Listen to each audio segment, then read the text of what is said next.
12. 만만한 자의 성명은. 초봉이 이리에서 호남선 본선을 대전으로 갈아타느라고 일단 차를 내려 분잡한 플랫폼에 여러 승객 틈에 호젓이 섞여 있을 때였다. 아니, 이거 초봉이 아닌가? 벼랑간 등 뒤에서 허접스럽게 떠들면서 불쑥 고개를 들이대는 건 말대가리같이 기다란 박재호의 얼굴이다. 어머나 아저씨! 초봉은 반가워서 절로 소리가 높았다. 남의 이목이 아니면 덥석 부여잡고 싶게 뜻하지 못한 곳에서 재호를 미리 만난 것이 너무나도 기뻤다. 재호도 무척 반가워한다. 그러나 반가워서 싱글벙글 웃으면서도 기다란 얼굴의 표정이 단순하지 않다. 그는 초봉의 그동안 사단을 알고 있었다. 초봉도 재호의 표정을 보고 아마도 군산까지 왔다가 소문을 들었나 싶어서 이내 고개가 절로 수그러지고 만다. 그래, 어디를 가느라고? 재호는 초봉의 행색을 다시금 위아래로 훑어보면서 묻는다. 그냥 이렇게 나왔어요. 고개를 떨어뜨리고 발끝으로 땅을 비빈다. 그냥이라고? 아따, 그것도 할만하지. 홀홀 바람이라도 쐬고 하는 게 좋고 말고. 제 얘기를 그래 잘했어. 기왕 나선 길에 나하고 서울이나 구경도 할 겸 같이 갈까? 초봉은 기왕 말이 났던 끝이러니 또 아무 때 말에도 하기는 해야 할 것이니 시방 말을 할까 말까 망설이는 참인데 재호가 먼저 제 이야기를 부옇게 늘어놓는다. 저번에 서울로 올라간 뒤에 제약회사는 뜻대로 준비가 되어서 며칠 내로 영업을 시작하게 되었다는 일이며 다시 어제 아침에 군산으로 내려와서 볼일을 보고 지금 서울로 가는 길인데 군산항 정거장에서 차를 탔기 때문에 같은 차를 타고 오면서도 서로 몰랐다고 이렇게 이야기야 싱겁거나 말거나 구수하니 짓거리고 있는데 마침 기차가 닿았다. 정거장에 성가신 혼작가 허화를 털어버리고 기차가 달리기 시작하자 창으로는 시원한 바람이 아낌없이 몰려든다. 창밖은 한창 살이 찌려는 여름이 한 빗으로 초록이다. 논에는 벌써 완전해진 목폭기가 가지런하다. 숲이 우거지는 산모퉁이의 언덕 소로에서 머리에 보따리를 이고 촌 노파가 우두커니 기차가 달리는 걸 보고 섰는 것도 초봉에게는 기특한 풍경이다. 재호는 선반에 과실 바구니를 내려서 앉으면서 이야기를 꺼낸다. 그 베라먹을 예팻네. 지 집으로 쫓아버렸지. 제 얘기를 그놈의 예팻넬 그걸 쫓아버리긴 하지. 무엇에 쓰노? 에이, 그놈의. 윤희를 쫓아보냈다는 것은 그러나 말투요. 실상인즉 1년 작정하고 별거하기로 했다. 그것은 오랜 계획이 있었다. 윤희는 자신의 히스테리라든지 또 부인병에서 생기는 전신의 쇠약이라든지 그것을 잘 알고 그러한 신경과 건강을 가지고 그대로 부부 생활을 계속하는 것이 우선 저를 위하여서도 좋지 않은 것도 충분히 알고 있었다. 그래서 요전번에 서울로 가는 기회에 별거하기로 진작부터 재호와의 의논이 있었다. 그래서 재호가 초봉을 서울로 데리고 가려는 걸 한사코 막았었다. 그러는 동안에 히스테리가 가라앉아 사람이 되면 요행이요. 그렇지 않으면 눈치를 보아 어름어름하다가 이혼이라도 할 보장이기 때문이다. 다만 초봉도 윤희를 잘 알고 적지 않게 성화를 해대던 기억을 가진 그 초봉인지라 초봉을 만나자 문득 생각이 나서 한 개의 뉴스를 전하는 그런 탄탄한 마음으로 우연히 나온 말이다. 초봉도 그러니까 역시 별다른 새김질을 하지 않고 한낱 뉴스를 듣는 정도로 들었을 뿐이다. 그것은 그렇다고 그러면 시방 재호가 이렇게 만난 초봉에게 그전과 같이 담담한 마음만 가질 수 있느냐 하면 결단코 그렇지는 않았다. 그의 배짱은 시방 자꾸만 은큼해진다. 군산에서 초봉을 데리고 있을 때는 초봉이 한 고향의 친구 자녀요. 그래서 자기에게도 자식벌밖에 안 되는 어린 아이며 아내 윤희의 강자며 그리고 무엇보다 미혼 처녀에게 대한 중년 남자다운 조심성으로 해서 그의 욕망은 행동으로 번져나지를 못했으나 지금은 아무것도 그런 것을 꺼리지 않아도 좋았다. 그는 이번에 군산까지 내려왔다가 떠도는 소문을 듣고 초봉에 겪어온 그동안의 사단을 잘 알았었다. 안 되었다고 생각도 하고 그래서 초봉을 찾아보고 위로도 해주고 또 마음을 가라앉혀주는 요량으로 같이 데리고 서울로 가고도 싶었었다. 그러나 막상 찾아가면 아직도 경영들도 없을 텐데 또 정주사를 만나보면 우는 꼴을 보아야 하였으므로 성가신 발걸음이 아예 내키지를 않았었다.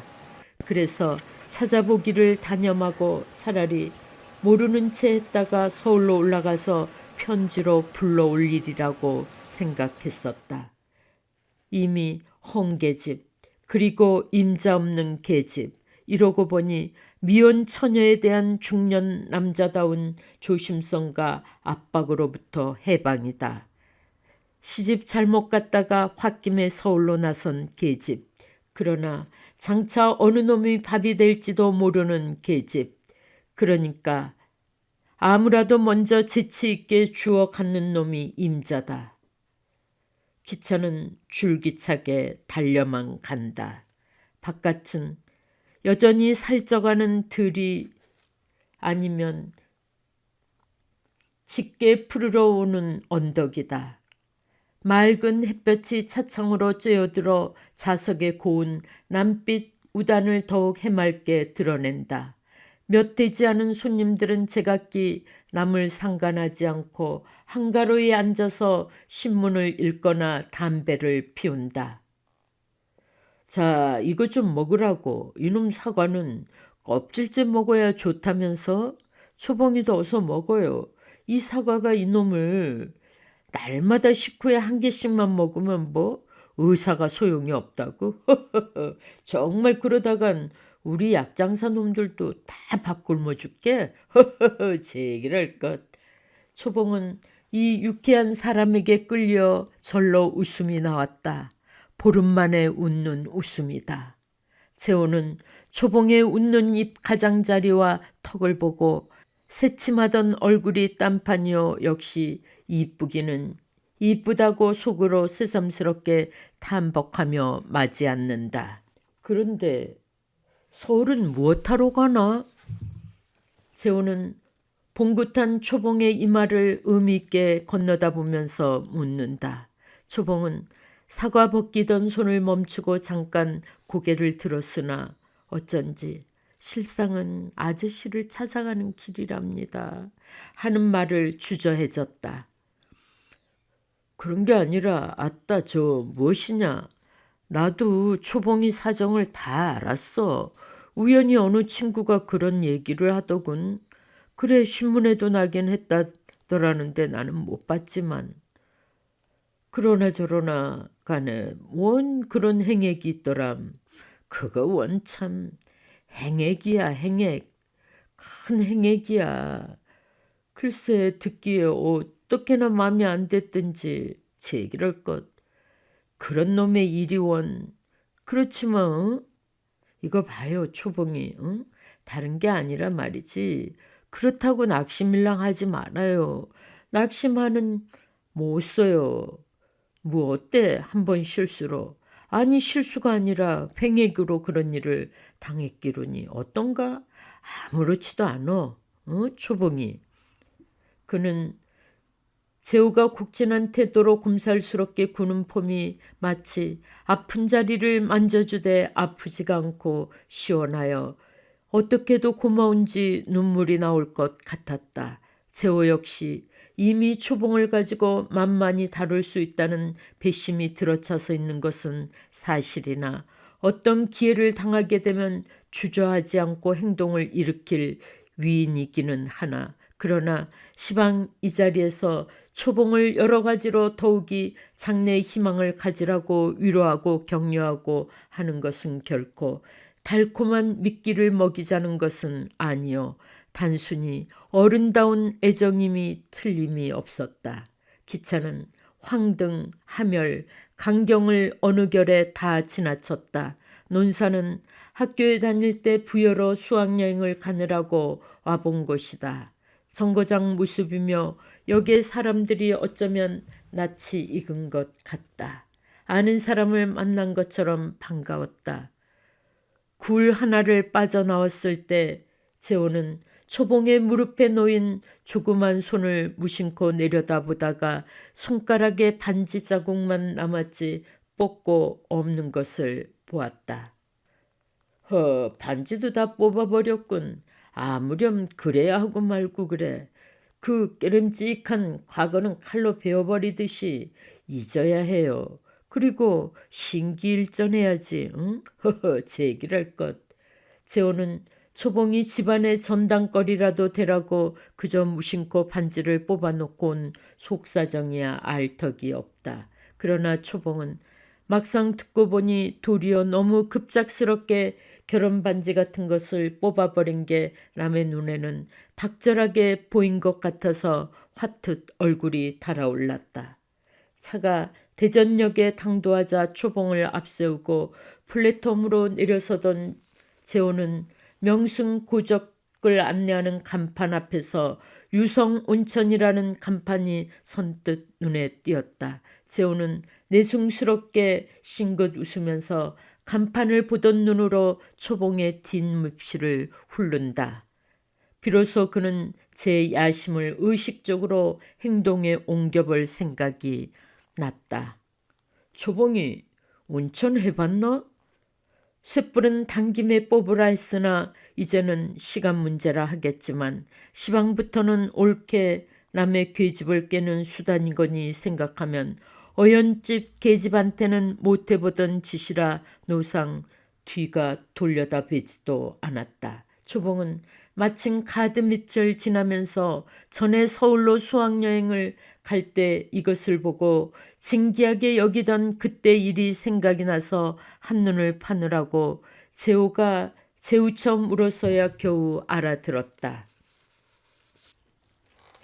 온천이요? 못 가봤어요.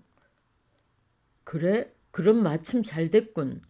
바로 이 근처에 유성온천이라고 있는데 한번 가볼 만한데야.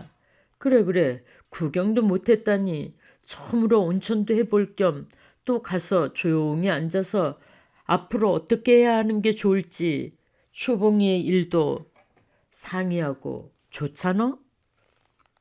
초봉은 남자와 단둘이서 호젓하게 온천에 간다는 것이 무엇을 의미하는지는 알 턱이 없다. 온천도 역시 거리에 목간탕처럼 남탕이 있고 여탕이 있고 해서 단지 목간하기 위한 목간탕이라고 밖에는 온천이라는 건 그 이상 달리 생각할 내력이 없었다. 그러니까 생전 처음으로 가보는 온천 목간도 하려니와 또 재호가 앞으로 어떻게 해야 할지 그것도 상의하자고 하니 겸사겸사 반갑기만 했을 뿐이다. 그러나 재호는 초봉의 그러한 단순한 마음은 몰랐고 너무 쉽사리 제 뜻에 응하는 것이 도리어 싱거운 맛도 없지 않았다. 유성온천으로 떠나는 버스가 기다리고 있었다. 둘은 다른 두어 사람 승객과 같이 버스를 잡아타고 흔들린 지 30분 만에 온천의 B라는 여관에 당도했다. 버스가 닫기가 무섭게 하녀들이 달려들어 문을 열고 손에 든 것을 채워가면서 어서 오십시오 소리를 지르고 현관으로 들어서니까는 하녀들이 엎드리면서 한꺼번에 어서 오세요를 외친다. 서슬의 초봉은 정신이 얼떨떨했다. 못 간 집이라고 하면서 대체 웬 영문인지를 모르겠다. 군산에 있을 때 못 간이라고 가면 수염난 놈팡이가 포장 뒤에 앉아 벙어리 삼신인지 눈만 힐끔거리고는 돈이나 받을 줄 알지 오느냐 가느냐 인사 한마디 하는 법 없었다. 그런 데만이 목간탕인 줄 알았었는데 자 이건 도무지 황홀하고도 혼란해서 정신을 차릴 수가 없다. 어깨가 절로 오므라들려고 한다. 집은 어쩌면 이리도 으리으리하며 색시들은 어쩌면 이렇게 많이 나오며 어쩌면 이다지도 소중히 모셔드리는지 아마 이런 집에서는 못간 싹쓸 칠전은 어림도 없고 1원이나 그렇게 내야 할 것 같다. 2층으로 올라가서 양탄자를 깐 북도를 한창 가노라니까 앞서서 가던 하녀가 한 방 앞에 쭈그리고 앉더니 문을 열어주는데 너울따란 다다미 방이다. 초봉은 넓이를 모르니 그냥 넓은 줄만 알 뿐이다. 하녀가 뒤따라 들어와서는 비단 방석을 2개 마주 놓아주고 앞 유리창들을 열어놓는다. 못가는 아무렴 인제 해야지. 가만히 있자. 옷이나 좀 갈아입어야지. 하하하. 참으로 처음 와서 모르는 건 온천에선 빌려주는浴衣가 있으니까 갈아입어야 편한 법이거든. 그것도 어찌하든지 그럴듯하기는 그럴듯했다. 마침 하녀 둘이 하나는 차 쟁반을 하나는浴衣를 받쳐들고 들어온다. 들고 날 때면 의례껏 쪼그리고 앉는 것이 민망해서 볼 수가 없다. 하녀가 차를 따르는 동안 재호는 양복을 훌러덩 벗어던지면서浴衣를 갈아입는다. 초봉은 얼굴이 홍당무가 되어 얼른 외면하고 말았으나 내심 재호라는 사람이 그렇지 않던 사람인데 어쩌면 이다지도 무례할까 대단히 불쾌했다. 하녀가浴衣를 펴들고서 초봉에게도 어서 갈아입으라고 연방 눈웃음을 친다. 기가 막혀 말이 나오지 않는다. 재호가浴衣를 다 갈아입고 돌아서다가 초봉을 보고는 껄껄 웃으면서 하녀더러 설명한다. 우리 안악은 온천이 처음이고도 하려니와 또 조선 가정에서는 안악이 남편 앞에서 남이 보는데 함부로 옷을 벗거나 하지 않는 법이라고. 그러니 그대로 놓아두라고 했다. 우리 안악이라니. 초봉은 단박 면박이라도 주고 싶게 재호가 괘씸했다. 그의 눈살은 꼿꼿하게 재호를 노려보았다. 그러나 재호는 초봉의 그러한 눈치를 알아차렸어도 어째 그러는지 속내는 알 수 없었다. 아까 대전역에서 그만큼 선선히 내 뜻에 응하던 사람이 왜 그러는지 몰랐다. 재호는 기다리고 서 있는 하녀더러 탕에 들어갔다 나올 동안에 화식을 준비하든지 그게 안 되겠으면 간단하게 먹게 해달라고 그리고 우리 안악은 집에서도 나하고 같이 못 가나는 법이 없으니 따로 독탕에 안내해 주라고 주절주절 이른 뒤에 하녀가 받쳐주는 타올을 어깨에다 걸치고 나가버린다. 초봉은 기다리고 서 있는 하녀가 민망해서 할 수 없이浴衣를 갈아입는다. 얼빠진 하녀가 연신 아씨아씨 해가면서 아양을 피우는데 질색하겠다. 유황내가 나고 호젓한 게 조용하고 정갈한 게 좋았다. 물탕 바닥에 푸른 타일에 비쳐 깊은 연못에 물인 듯 새파란 물이 가장자리로 넘실넘실 넘쳐 흐르는 것이 아까울 만큼 흐뭇해 보인다. 맑은 물속으로 하얀 제 몸뚱이가 들여다 보인다. 대체 이다지도 곱고 깨끗한 자기 몸뚱이가 그만 더럽혀지다니 기가 막힐 노릇이 아니냐. 그러나 그게 한 가지도 아니요 두 가지씩 부끄러운 체면의 수치가 하나, 제 마음의 부끄러운 비밀스러운 수치가 하나, 이 두 가지의 때가 이렇듯 곱고 정갈해 보이는 몹둥이에 늘러붙고 한평생을 가도 벗어지지 않는다니 생각하면 마구 껍질이 한 벌 벗겨지도록 문질러 씻어내고 싶었다. 그래서 불이 났게 물탕 밖으로 나와서 몸을 문지른다. 그러나 미끈미끈하기만 하지 시원치가 않아서 여기저기 둘러보아도 비누 같은 것은 놓아둔 게 없다. 이만큼 차려놓고 수건까지 주면서 비누는 주지 않는 것이 이상했다. 그 뒤에 어느 말끝엔가 재오더러 그런 얘기를 했다가 유황온천에서 비누를 쓰느냐고 조롱을 받은 것은 후일담이었다. 재우가 가슴을 풀어제치고 밥상을 받고 있었다. 벌써 술을 마시고 있었다. 초봉에게 술을 따라주면서 마시라고 했다. 초봉은 부하가 더럭 치멀었다. 또 술을 먹으라고 하니 이건 물의 따위가 아니라 망신을 줄여드는 게 아니냐. 아니 저 위인이 딴속이 있어서 나를 여기로 데려온 것이 아닌가.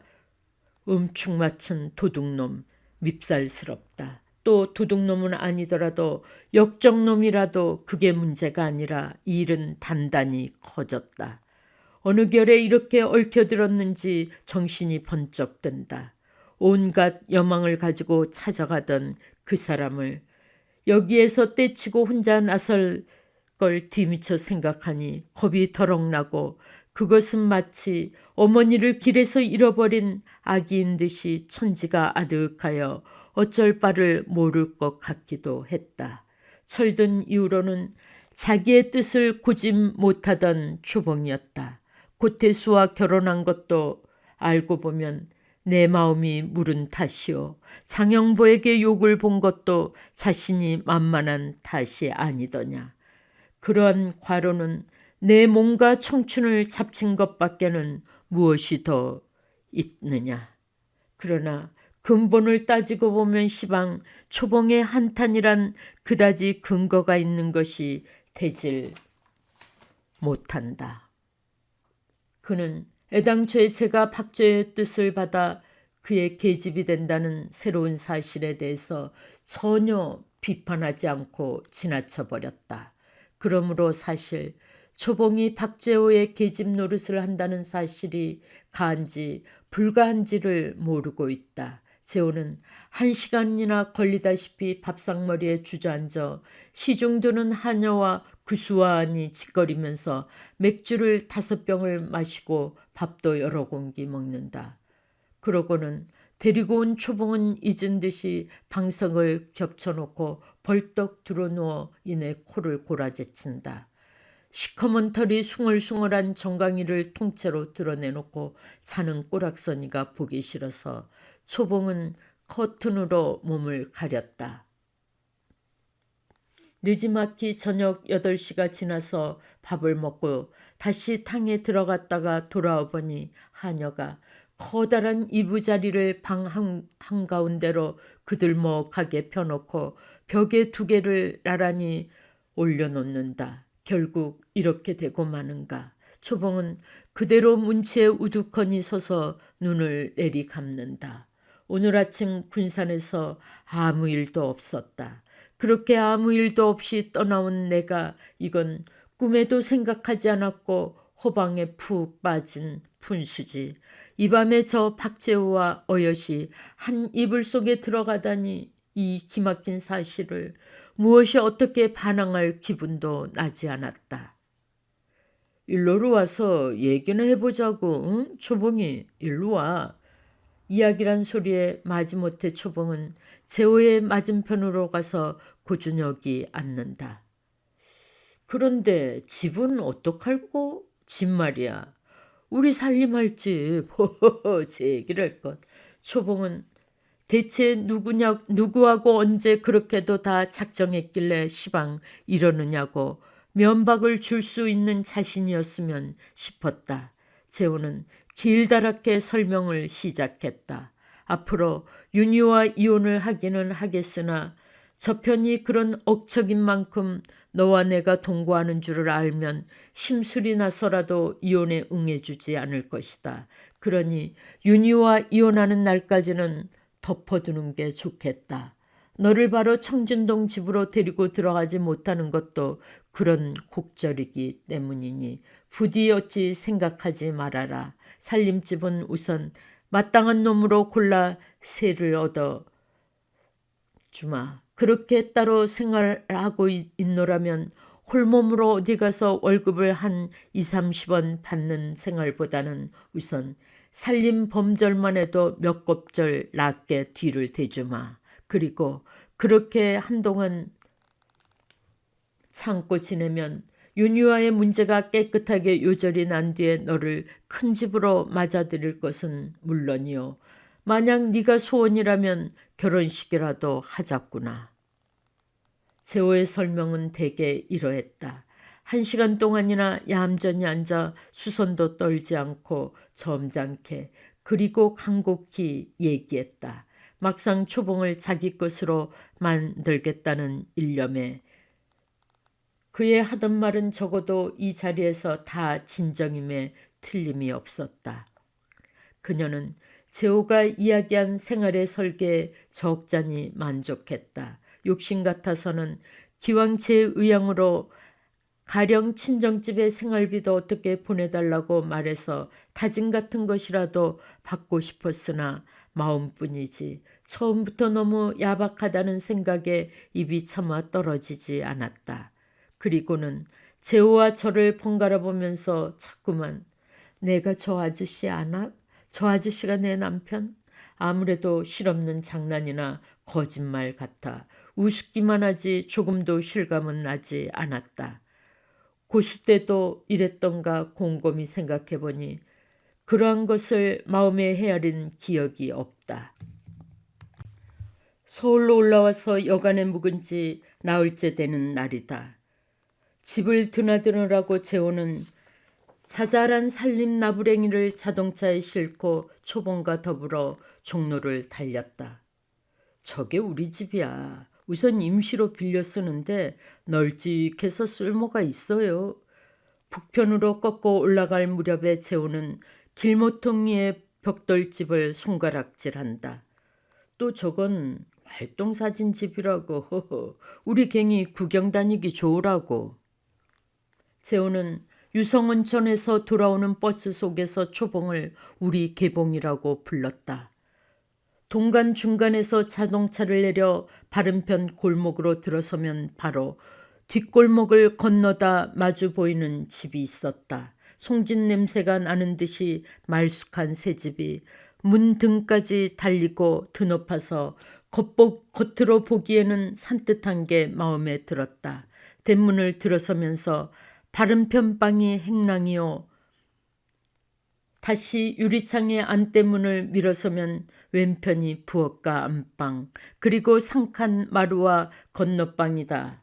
겉으로 보면 그럴듯했지만 들어와서 보니 좁고 옹색했다.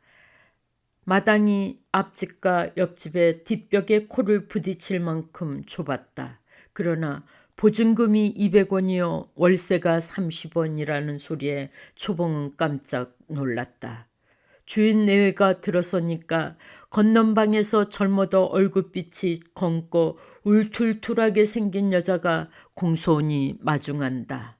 식모도 이렇게 미리 구해놓았고 또 의복 장롱이야 천장이야 귀주야 부엌의 살림 도구야 모두 차려놓은 것을 보니 초봉은 태수와 결혼하던 날 역시 이렇게 차려놓은 집에 들던 일이 생각나서 일변 속이 언짢았다. 살림은 쌀과 나무 심지어 빗자루 하나까지도 죄다 준비가 되었다. 결국 초봉은 다 만족한 셈이다. 다만 화단을 만들 자리가 아무리 해도 없는 것이 섭섭했지만 그것은 화분을 사다 놓으면 된다.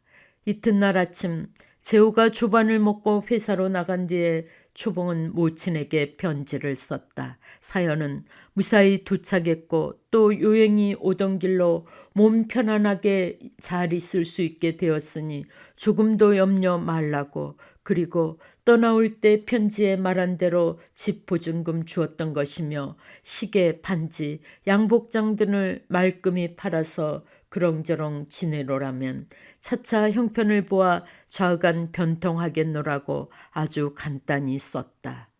혼인 때 쓰고 남은 돈이 몇십 원 있을 테고 또 제가 시킨 대로 주어 보태면 200원은 될 테니 서너 달 동안은 그렁저렁 지탱할 듯 했다. 우선 그걸로 친정은 안심할 수 있었다.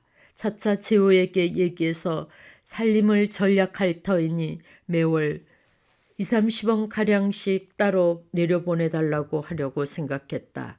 그것뿐이 아니라 기왕 계봉과 형주도 군산에서 지금 다니는 학교를 마치는 대로 서울로 데려올 테니 그 애들의 교육도 재오도록 감당해달라고 할 작정까지 해두길 잊지 않았다. 편지를 쓰고 나서도 한동안 붓을 놓지 못하고 망설였다. 석양쯤 되자 재호가 싱글벙글 토덜거리고 들어오다가 빳빳한 10원짜리 50원을 착 내놓는다.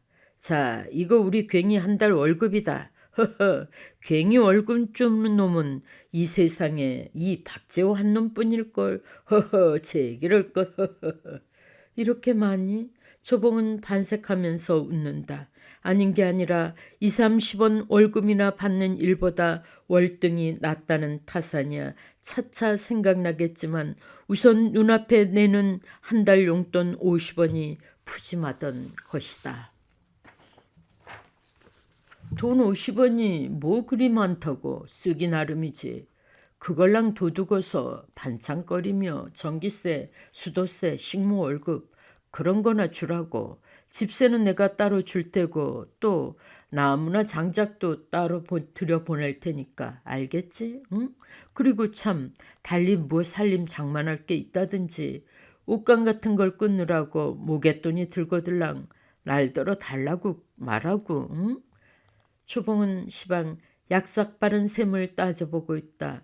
수도세, 전기세, 식모월급 다 치더라도 10원이 채 못 될 것이고 반찬거리래야 재호의 밥상을 어설프지 않게 하기로 하더라도 한 달에 20원이면 족할 것이다. 그런즉 50원에서 20원이나 잘하면 25원씩은 남을 것이다. 그것을 친정으로 내려보내 주리라. 재호에게 친정 곤솔들을 먹여 살려라 어째라 하기도 실상 못하고 하니 아예 그렇게 하는 편이 옳겠다. 그래서 그 다음 달 그러니까 7월 보름에 보니 전략해서 쓴 보람도 있겠지만 돈이 20원하고도 몇 원이 남았었다. 곧 친정으로 내려보냈을 것이로되 그동안 편지가 온 걸 보면 아직은 초봉이 시킨 대로 했기 때문에 그다지 옹색하지 않은 눈치여서 그대로 꽁꽁 아껴두었었다. 둥둥에 떴던 초봉의 마음은 차차로 가라앉기 시작했다. 처음은 이 생활이 현실로 믿어지지가 않고 아무래도 이제 내일 아니면 모레는 다시 무슨 풍파가 일어 또다시 새로운 그 운명이 시키는 대로 낯선 생활을 맞이하게 되려니 싶기도 했었다. 그녀는 서울로 와서 재호와 살게 되면서도 역시 집과 일에다가 정을 붙였다. 조석으로 집안을 깨끗이 닦달하고 세간을 보기 좋게 벌려놓고 화분을 사다가 화초를 가꾸고 재봉틀을 놓고 앉아서 바느질을 했다. 아침에 재호가 회사로 나가고 나면 초봉은 그렇게 심심치 않은 하루를 보내다가 저녁 때부터는 재호의 착실한 안악 노릇을 하기를 게을리하지 않았다. 재호는 웃으면 같이 웃어주고 얘기하면 말동무가 되어주고 타고난 솜씨에다가 마음까지 써서 조석을 어설프지 않게 살뜰히 공양하고 재호가 미리 말을 이르지 않아도 노상 즐기는 맥주 몇 병은 얼음에 채워놓았다가 저녁 밥상머리에 내놓을 줄도 알았다. 이렇게 어찌 보면 눈치 빠른 애척 같기도 하고 정다운 아내나 착한 주부 같기도 했다. 재호더러는 군산에서부터 아저씨라고 불렀고 친아저씨같이 따랐고 믿어했고 그랬기 때문에 시방도 그를 아저씨로 여기고 믿어했다. 혼연히 대답하고 하기는 해도 그 이상 남녀간의 짙은 흥이라든가 부부다운 정이며 의리 같은 것은 우러나지도 않았고 우러날 건덕지도 없었다. 오히려 그녀는 승재를 그리워하는 해포가 깊었다. 오랜 옛날에 무엇 소중한 것을 통째로 어디다 잃어버리고 그 대신 그득한 슬픔을 하나 얻어가지고 온 것 같이 마음이 허전하니 외롭고 그럴 때면 그것이 바로 승재가 그리워지는 순간이곤 했다. 그 다음 순간 영락없이 승재 생각이 났다. 재호는 초봉을 데리고 피서라도 가고 싶었지만 새로 시작한 회사 일이 하루도 몸을 뺄 수가 없다. 그 대신 거의 매일 밤 초봉을 데리고 본정으로든지 종로로든지 산보도 나가고 나갔다가 눈에 띄는 것이면 옷이든지 집안 세간이든지 곧잘 사주곤 했다. 그는 초봉의 마음을 사자고 여간 정성을 들이는 게 아니었다. 그러나 살림 시작한 지 바로 사흘째 되던 날인데 초봉이 부엌에 있다가 저녁상을 들고 들어서니까 재호는 밑도 끝도 없이 아니 초봉이 그런데 그게 어떻게 된 거야? 떼어놓고 하는 소리라 초봉은 영문을 몰라 뚜렷뚜렷하다가 혹시 형보의 사단이나 아닐까 하고 가슴이 덜컥 내려앉았다. 글쎄 내가 말이야. 재호는 그러나 숟갈을 들면서 심각하게 설명했다. 윤희를 보내고 나서는 다른 여자와는 도무지 상관할 일이 없었는데 허허 그거 참. 아 글쎄 매도 기운이 있단 말이야. 허허 제 얘기랄 것. 늙은 놈이 이거 망신이지. 아무튼 그 사람이 초봉에게 골고루 못할 일을 하고 죽었어. 이렇게까지 말해도 초봉은 충분히 그 뜻을 알아듣지 못했다. 재호가 그래서 매독에 대해 한바탕 길게 강의하니까 그때야 초봉은 고개를 숙이고 들지 못했다. 태수와 처음 결혼하고 나서 며칠 지나니까 확실히 시방 재호가 말한 대로 그런 증세가 나타났던 것을 기억할 수 있었다. 그 기왕 그렇게 된 걸 할 수 있나? 이제 치료나 잘하도록 해야지. 제 얘기를 할 것.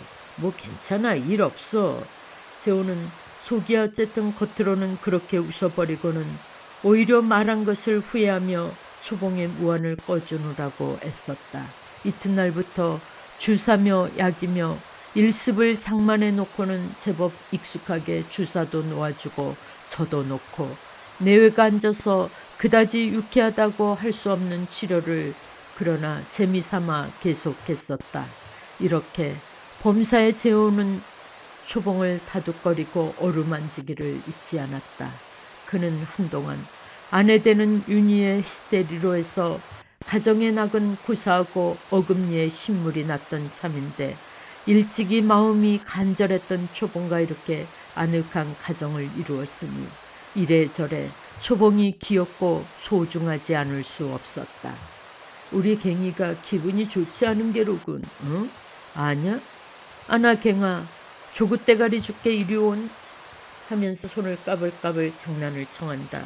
그럴라 치면 초봉은 말대가리 하면서 눈을 홀기고 영 심하면 그냥 고양이같이 달려들어서는 재호의 까부는 손등고 대머리진 이맛대기고 사정없이 박박 핥혀준다. 여느 때는 들어보지도 못한 쌍스러운 욕을 내갈기기도 한다. 마음 심란하던 차에 탐탁하지도 않은 사람이 괜히 지붕거리는 게 싫어서 성질을 내던 것인데 속을 모르는 재호는 재호대로 그럴 적마다 윤희 히스테리의 초기 때를 생각하고 초봉도 그 시초가 아닌가 싶어 혼자 속으로 입맛이 쓰곤 했다.